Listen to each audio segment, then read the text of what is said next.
Well, hello, this is Steve Kempf with the People Not Titles podcast, and I am so pleased today to have Mark Cervantes, real estate attorney, with us. Mark is with the firm Cervantes, Chat, and Prince, and Mark and I have a relationship for a number of years, and I'm just glad we're able to talk today, Mark. So thanks for being on the show. Thank you, Steve. I really appreciate it. Yeah. I've been wanting to be on this podcast for a long time, so thank you for the invite. I've watched it. It's must-see TV on my LinkedIn. Oh my gosh, yeah. Thank you. I appreciate that. Well, Mark, I would love to just get into, kind of your journey into becoming who you are today. And so what was the passion for law? I mean, what got you started down that road? Well, you're going to think this is funny, but as a fifth grader or sixth grader, LA Law. Wow. LA Law and Okay. Corbin Bernstein No in the 80s. All right. And that was what piqued my interest in law, because I am absolutely horrible at math and science. Okay. Everybody in my family has an advanced degree, and my parents said, look, you got to get more than just your college degree. You got to get an advanced degree. So That's great. High expectations. engineering out, doctor, because I can't stand the sight of blood. So Okay. they're both out. So came law and the show LA Law, and I absolutely just loved it. And So what'd you like about it? I mean, just the courtroom debate, courtroom drama, to be able to orate and things like that. problem So, solve. Problem solve, absolutely. Working with clients hand in hand, not selling any widgets or anything like that. And that's what I truly fell in love with, was the passion for law. Now, that didn't catapult me. I actually had to be good at reading and writing, and those are the things I actually enjoyed, because I was a vociferous reader. I tried to read everything, and it honed my skills for writing as well. And as I went through junior high and high school, I kind of knew that's what I wanted to be. Couldn't be an astronaut either. So that's what I wanted to be. Oh, that's unique that you had that kind of focus. And I see it in the thread of you're a person that's doing what he's supposed to be doing. You feel that when you Absolutely. when you work with you. And as I went through school, I knew what I wanted to do, so I knew what classes I needed to take. And at the time I was graduating college, we were in a great economy in 1997.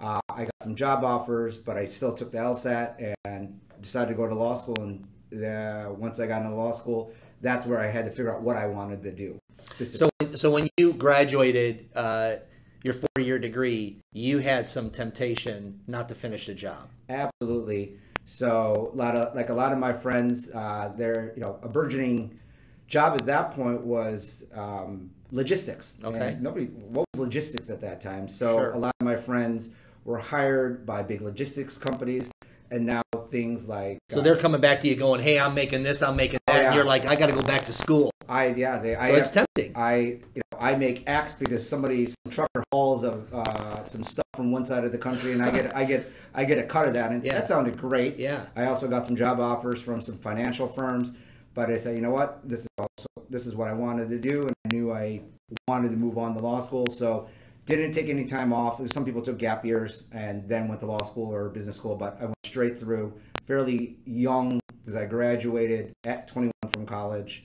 So 24, 25, you're a lawyer and you're on 24, the street. I was a lawyer. I was on Wow. the street, and my first job, and at that time when I graduated in 2000, jobs were plentiful. .com bubble hadn't burst yet, and it really came down to two jobs. One, I was going to be a JAG officer, which is the Judge Advocate General for the Coast Guard. I could travel the world, be retired in 20 years, and be taking a pension. Huh.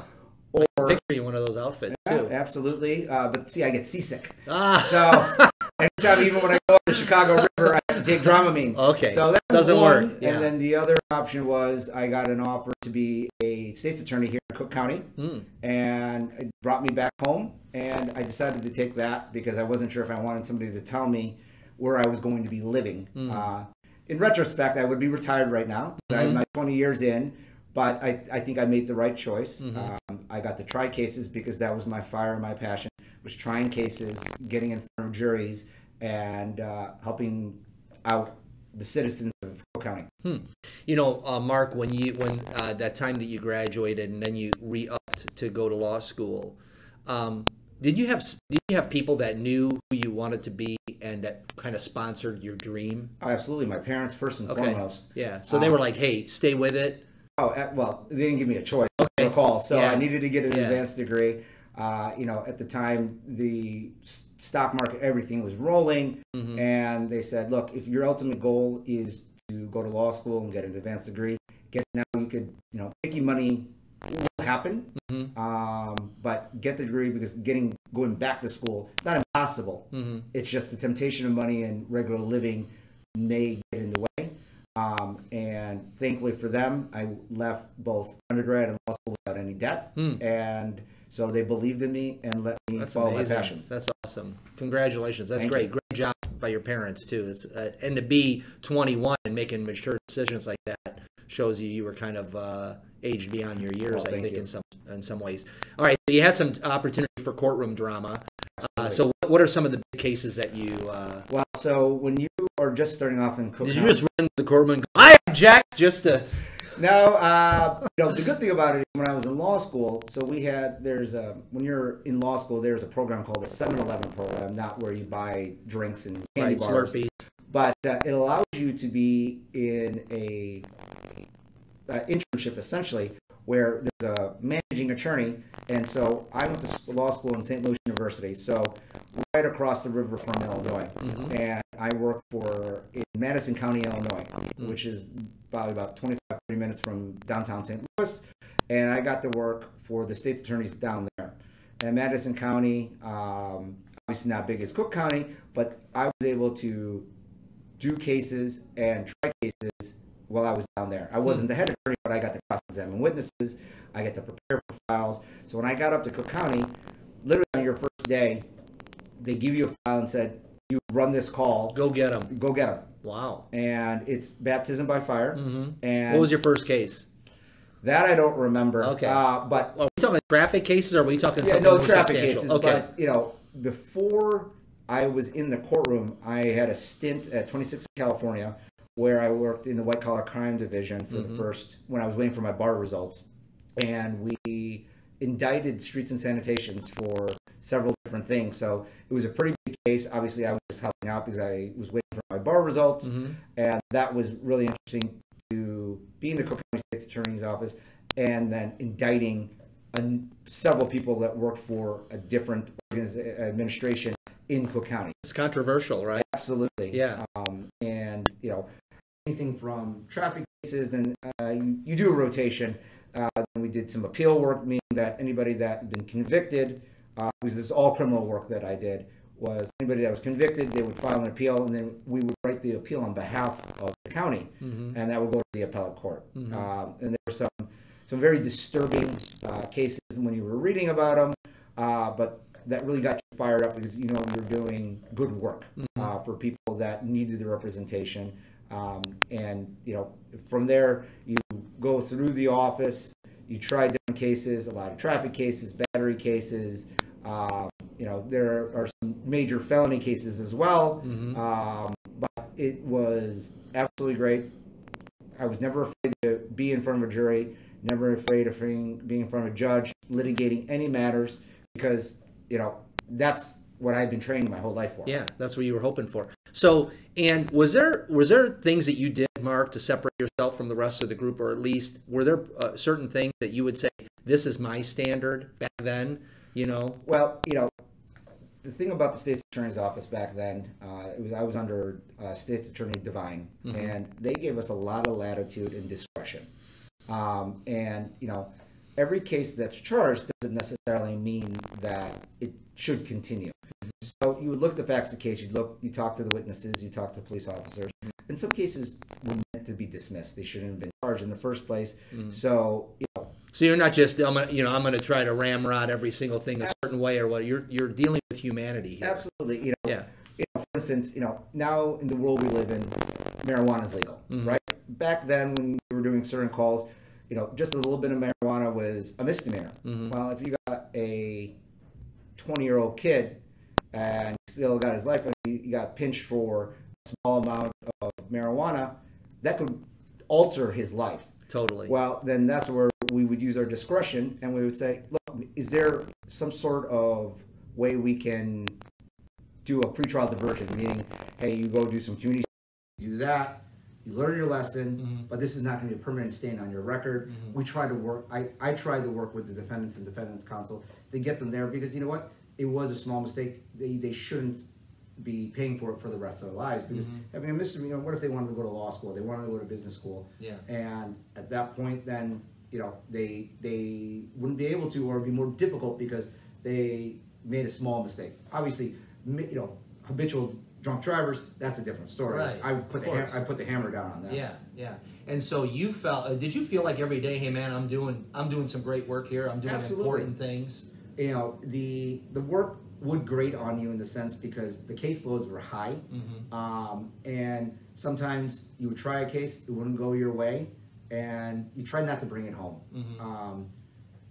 And that was the toughest part, is separating humanity from what I was doing, because people, you get calloused, right? And you become jaded, totally pessimistic, totally jaded, and you try to separate that from your regular life, you know. And that was the tough part. Yeah.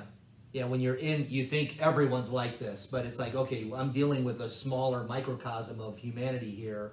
You know, people who are violating the law, 90% are not. Correct. You know, and so, you know, everyone isn't like this group, you know, and even this group had a bad starter. They have their story as well. Same goes for police officers as well. Absolutely. You know, we were essentially on the same side as the police officer. Sure. But, you know, you use your discretion, you learn. Yeah, you see abuse, you're like, wait a second here, you know what I mean? I'm not going to just look the other way. Absolutely. So that's where discretion was very important, and we had a lot of discretion as state's attorneys when I first started. Yeah, that's great. And so at what point, Mark, did you say, I need to move on?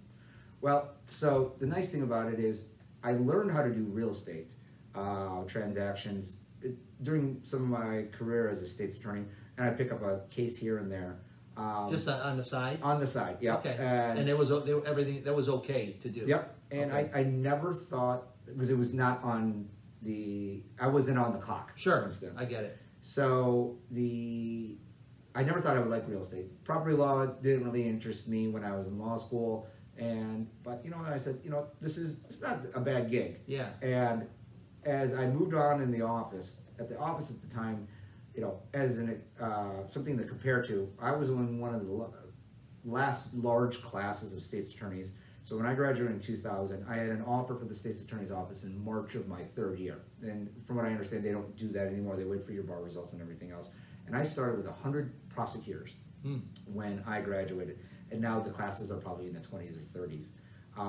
And you moved up in the office. Why is that? So there's a much smaller class now, fewer attorneys coming out of the chute? Well, I think it's also the budget. Okay. There's not enough people, there's not enough money to pay people. Okay. So the budget shrunk as well. I see. So less people are doing more work. I see. And now I said to myself, in order for me to move up, somebody has to retire or they have to move on, because you were graded on your merit, but at the same time, if the next position was filled and nobody was leaving it, they weren't going to create another position. Yeah. So you sometimes could get stuck somewhere.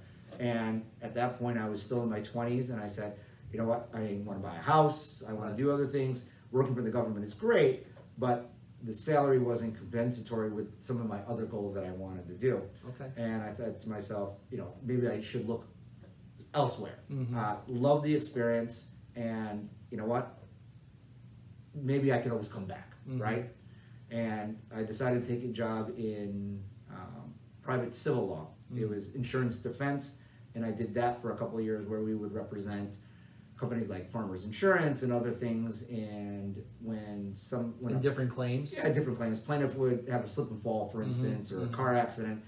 The claim would go, the person that was being sued, the defendant, would then make a claim against their insurance company, and we would come in and represent them on behalf of the insurance company. And I did that for a couple of years. Didn't find the passion in that, but I was still doing real estate for my firm, and decided, you know what, I'm going to go off on my own. And you know, at the time I was not even 30 yet, and I said, if it works out, great. If it doesn't work out, I could always go back to the workforce, because I haven't been aged out yet. You know, Mark, when we talk to professionals, and I would say that there's always an element of the real successful ones like yourself, of the grind and of the massive amounts of experience, you know, doing hard things. And it sounds to me like state's attorney's office, tons of cases, meeting all kinds of people, deal with this guy, deal with that guy, you know, so now you have amazing experience in law, but then you also have amazing experience in people. Absolutely. Right? You learn about different people. You're working with professionals. You're working with people that are struggling. You're with people that are breaking the law. And so now you're able to relate very well. And that has kind of served you, absolutely. For life now. When you're talking to people during the criminal process, you could be talking to defendants, plaintiffs. They may not have the educational pedigree I might have. Mm-hmm. They live a different life. They were brought up in a different way. Mm-hmm. So I had to understand all that Mm-hmm. to understand certain cases. Mm-hmm. Same thing when I was doing civil law, different people, different attitudes. There's different language you have to speak. We're all speaking English, Yeah. but in a different way. So that helped me when I opened up my own firm, because your clients come from all walks of life. Mm-hmm. And you can't talk to somebody in one way if they were brought up differently than you. Mm-hmm. And it just opens up your eyes to different languages and how to speak to people and to be understanding. Yeah, and to get people to trust you, right? Because they're sharing their story with you and all those kind of things, and I think that's a real element.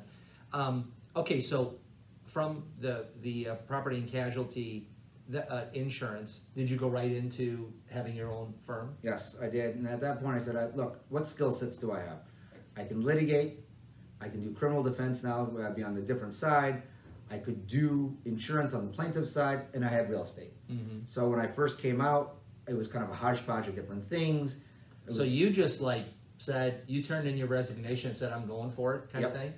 And what was that like? I mean, what was the decision process? I mean, were you nervous? Were you, I'd saved up some money. Okay. And, So felt like you had my some first letterhead was my condominium building. Okay. So I would meet clients at Starbucks and different places. Sure. And I had met some great people along the way that, said, hey, if you need an address downtown on LaSalle Street, just use our address. You can use our conference room, whatever you need. So I had a lot of good people that I met along the way that were willing to help me out because I was starting off my own, try to keep overhead low, and take cases that people would pay me on. Okay. And so there's a different skill set from being an attorney to being an entrepreneur. Absolutely, and I didn't have that skill set. Okay, so you had but did you always have so you had that attorney drive when you watched Law and Order, LA Law. Yeah. But what was the entrepreneur piece of it? What's that ambitious piece of it? Where'd you get that from, or what's the fire there? So when I was in college, I took one business class. It was an accounting class, and like I said, I was not good at math, so I just really never took business classes, even though where I went to college, their business school is one of the top-ranked business schools in the country. Mm-hmm. Only took one class because I was focused on any pre-law things that I could take. The thing that really helped me to be an entrepreneur was my personality. Mm-hmm. So I've always been an extrovert. I was always willing to talk to people. And the toughest part about being an entrepreneur is getting clients. Mm-hmm. That was something that wasn't difficult for me. I found that to be second nature. Mm-hmm. Just building relationships, and those are the clients. Building relationships and doing that, and then I figured out how to the business of law as I went along. I see people that open up their firms that may understand that they might be great lawyers, but they can't get clients. And if I'm ever sitting down in my office twiddling my thumbs, then there's a problem. And the clients would steadily come in. I would make sure that I didn't spend too much, and it just snowballed from there. One of the things that I tell young lawyers or even young people that are just coming out of college or graduate school is every single day you should be reaching out to at least 3 people, may it be through a text message, email, phone call, and that's how you just build your network. And it's always about building networks because I was doing charity work at the time. I was always inclined socially to hang out and be friends with everybody, and that's how I built my business. Yeah, so you are employing some of the same disciplines that is important for anyone in sales. Anyone who's wants to grow and build. So I try to be a connector. If you go to my LinkedIn page, My tagline is, I'm an attorney with the knowledge and skill set and connections to solve anything, because there's a lot of laws that I don't practice, but I probably know somebody that does. So I try to build my network, because your network also, I might not be able to solve your problem, but I know somebody that can do it for you. So Mark, how did you, from the very beginning of your real estate law career, because now you've obviously matured and you have a great practice, how did you build your brand? I mean, what was some of the key elements to that, to why agents picked you over the next person? As I was growing with an agent was important. Look, I could have gone to the top 10 realtors in the magazines and said, hey, can I be your lawyer? But at that point I had 5-6 years of experience, and they'd been working with their attorneys probably for years, if not decades. So what I tried to focus on were newer agents that were maybe had 1 or 2 years of experience, and I said, let me grow with you. You might only do 3 or 4 years a deal, but that burgeoned a friendship first, a working relationship second. So those same agents now are doing $40 and $50 million a year. And that's so what you built and grew with them. I built and grew with them. Now, throughout the course of my career, have I gotten some top agents just because of networking? Maybe retired, maybe their attorneys whatever. retired. Yeah. Exactly. They know my name. Yeah. I've built a They've reputation. been on the other side of the deal and Absolutely. watched you operate. And I've gotten that over the years. But even still today, even though I've been practicing for 22 years, I will still meet with a brand new agent who's never even done a deal and help them write a contract, help them understand the process, and just with the understanding that, let me grow with you. I've lost agents along the way, but the core agents that I've always done business with, they're still with me because we're friends. We go to ball games, we have dinners together, and that's how I built my business. And then it becomes word of mouth after that. And now, Mark, you went from your own firm to now a firm with some partners. Correct. So in between, I had a partner for about 10 years, and it was called Cervantes and Chaffee. And that's where I really built my business, is probably post 2008, when nobody else was doing short sales, and that was the only game in town. We dove head first. Yeah. Dove head first in the short sales. So you pivoted. Instead of sitting around sucking your thumb, you're like, how can I make things happen? If I was just waiting for traditional sales, I would have been all right, but I was able to grow my business when other companies were going out of business. They weren't easy. They're not fun. And everybody's story was devastating after 2008. But we grew. And it's like being in the emergency room, right? Absolutely. These people need help, and you got to have the emotional capacity to help them. Yeah, my former partner did corporation work and was a tax attorney, so it went hand in hand together. When somebody's buying a house, or they're going through a short sale, or deed in lieu of foreclosure, they're gonna have to talk to my partner. So we did that for several years, and then he decided he wanted to go serve our country, and I was very proud of him for doing that. He always wanted to be a JAG officer, so he became a JAG officer for the Army. Okay. And he does that now, and he's also an IRS officer, which I'm okay with it, I guess. So, okay, he's a JAG officer. Yeah, Where is he out of? He's a reserve JAG officer out of here. He's been Okay. in Fort Benning and a couple other places. Yes. So, he's at the time he was in his mid-30s. He's like, hey, we need to have this talk. But I always knew he wanted to serve our country. Wow, that's and great. I said, what am I supposed admirable. to say? Yeah. And it was at that point like I had a decision to make. Like, do I go back on my own, which I've done before? Yep. But it was great because I had some other attorneys that I already was doing work with, and I said, you know what, this opportunity is going to come, and let's see if it works. And that was about 2017, and we're still cranking and rolling to this day at Cervantes, Chad and Prince. And what are the other elements of your firm right now? So what we like to say is we handle pretty much anything that deals with real estate. We're a general practice firm. Okay. But I focus our downtown office on real estate transactions. That could be, in my tagline for that is somebody buying their first condo to I will sell a hotel.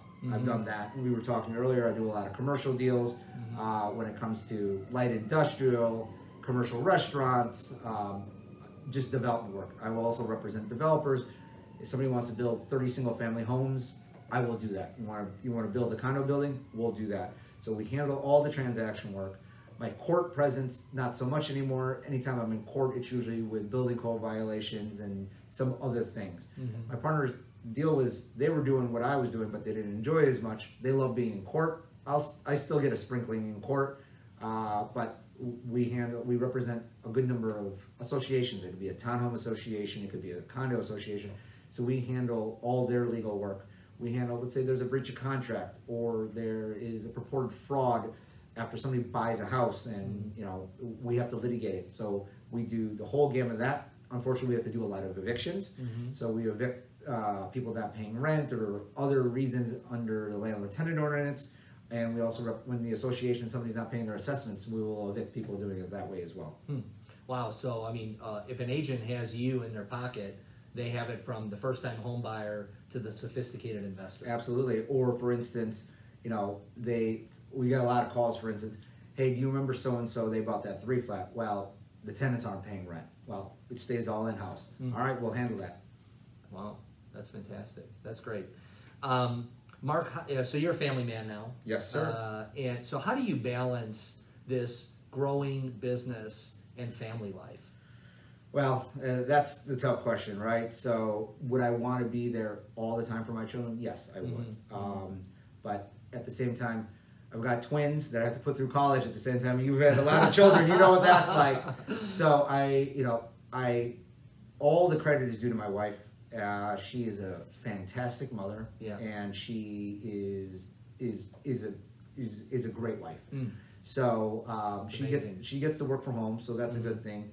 My children see me in the morning a little bit, in the evening. I try to make the time, and then on weekends, obviously, try to make the time as quality time, because I don't have as many hours as she does with them. Because, one thing I had to learn was boundaries. And you hear that all the time. I'm always available for my clients and for my agents or any referral sources within reason. So, there are certain times there's an emergency, but I've come to learn that, just because you call me at 9 p.m. on a Wednesday night, unless there is an actual emergency, you'll hear from me first thing tomorrow. So the one thing I always do is, if somebody calls me, you will get a call that same day. If that means me staying at the office till 8 p.m. calling everybody back, you will get a phone call from me.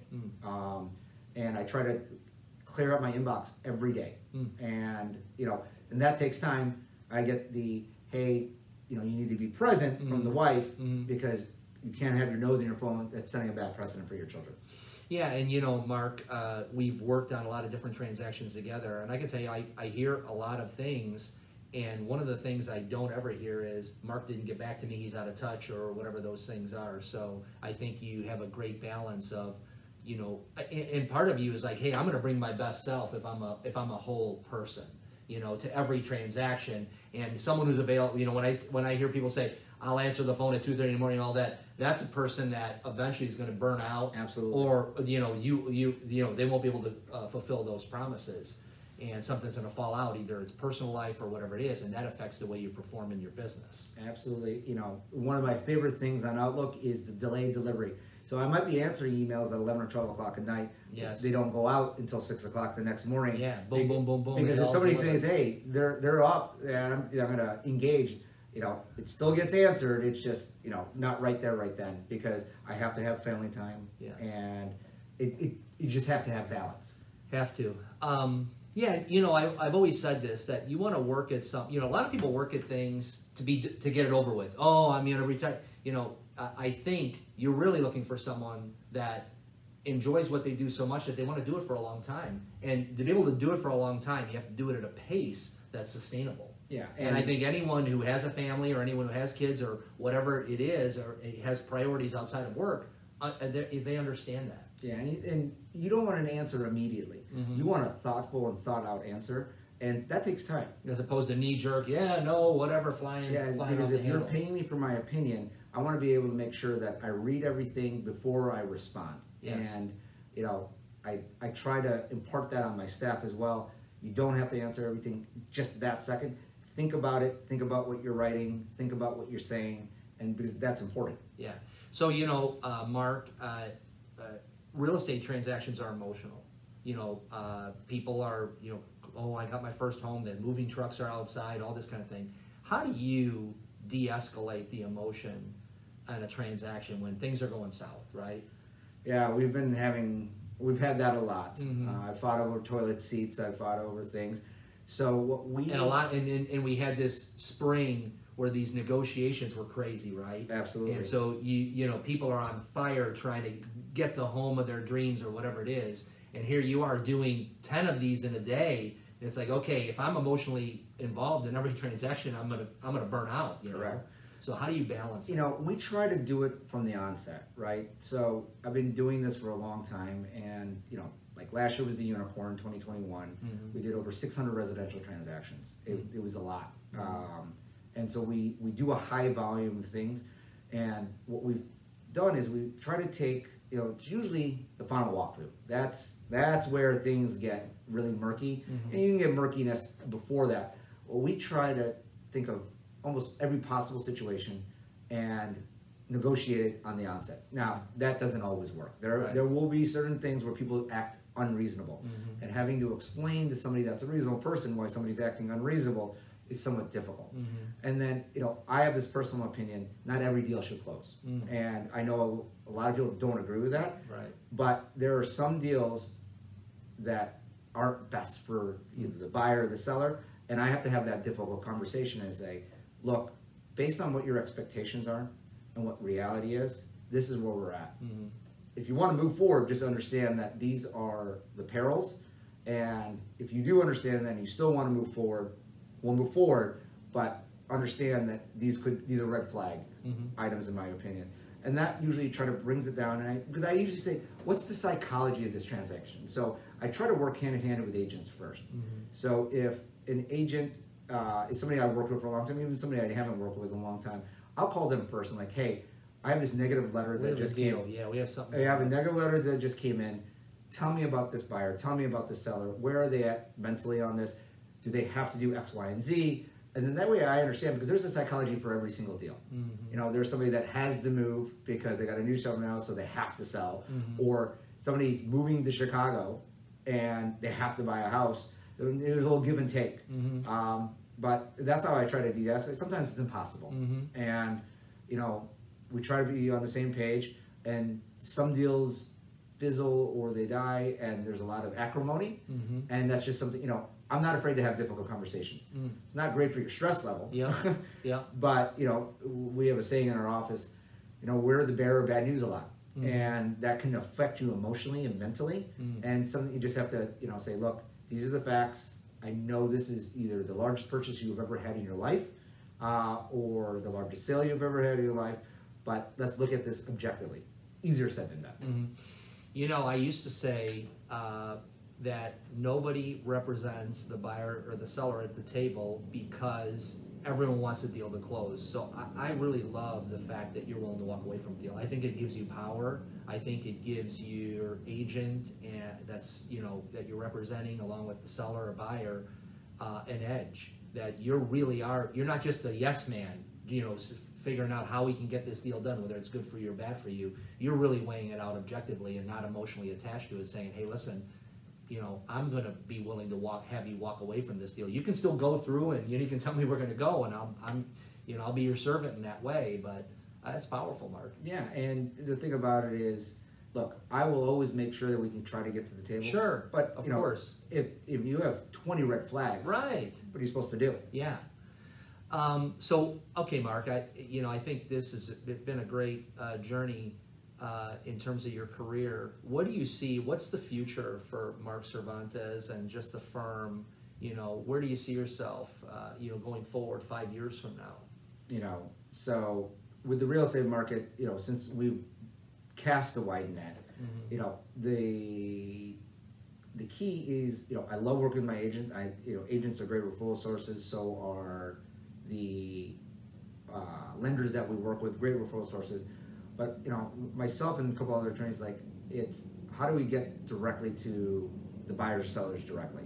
And that's what I'm trying to figure out. If you have the answer to that, we can talk offline on that. Okay. But, you know, that is, you know, the direct to market, right? Yes. So I'm always going to love and cherish my agents and lenders, but how do I get to the people first? Now, and if you get to them first, you add that much more value to your agents and lenders. correct. Now, part of it is I've got 22 years of contacts, and that People know what you do. correct. And I've had clients come back to me, even though they don't use the same agent that introduced us to us. Remember you. They remember me, they use me, and maybe they might be not using that other person. So my business is snowballed.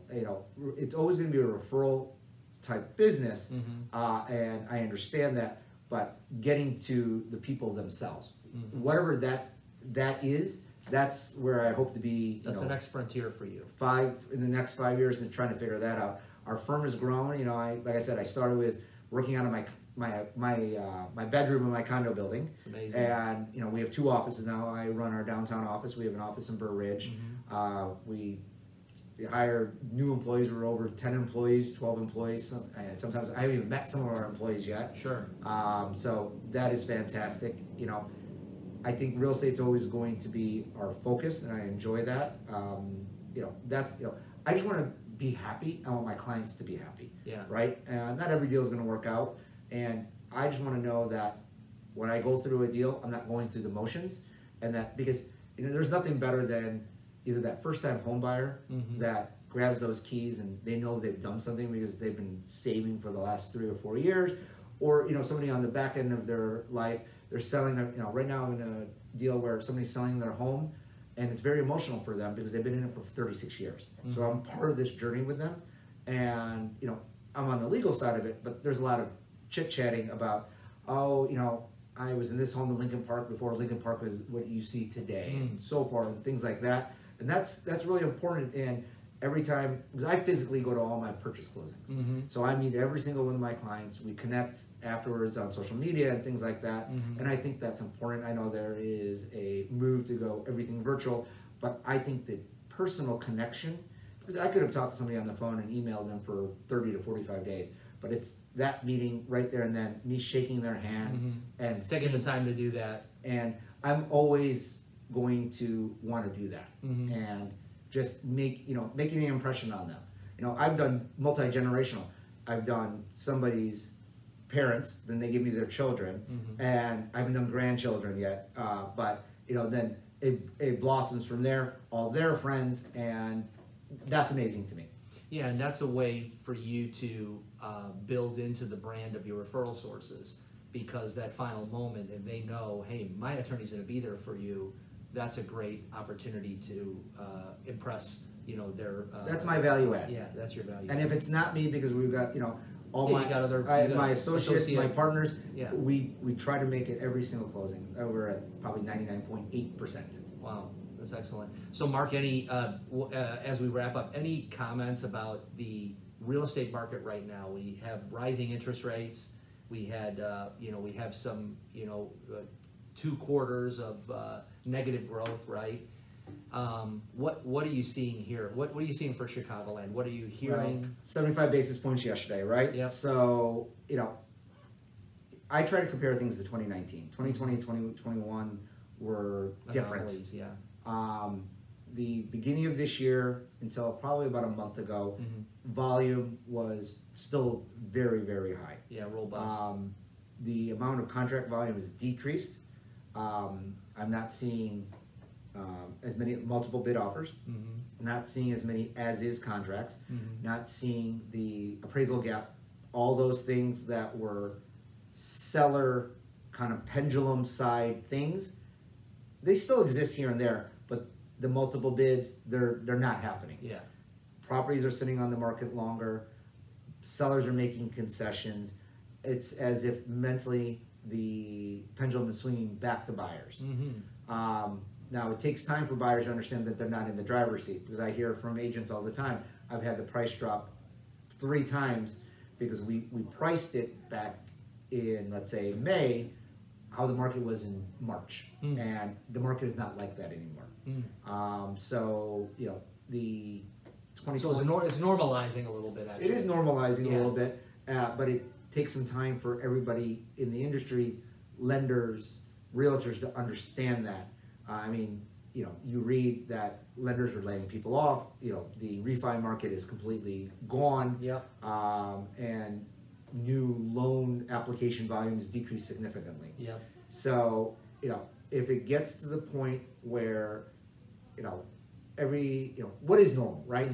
Normal to me is I don't have 10 closings in one day. Yeah. And Yeah, and you have a reasonable buyers, reasonable sellers, people matching up to find the home that they want, sellers being satisfied with the builders price they still get. aren't building. Yeah. So they're, what I'm also seeing is, hey, I'm in a 2.99 interest rate. Interest rates are over 5 or 6, whatever they're going to be. Why am I going to sell? So that's That's a drag. that's on the also a market. drag on available properties. Yep. So that's where it sometimes there's an inventory it doesn't issue. correlate. Yeah. Prices should go down if demand is down. Yeah. But prices are still going up because there's, nobody wants to go into a higher interest rate. Right. Yeah, I get it. Well, Mark, I just want to say thank you. Thanks for your time. Thanks for just the service that you provide to the real estate community. You're one of the true professionals, and we're glad we had you on the podcast today. Thank you very much, and I appreciate it, Steve. You're welcome. Thank you, everyone. Thanks. Thank you. Yep.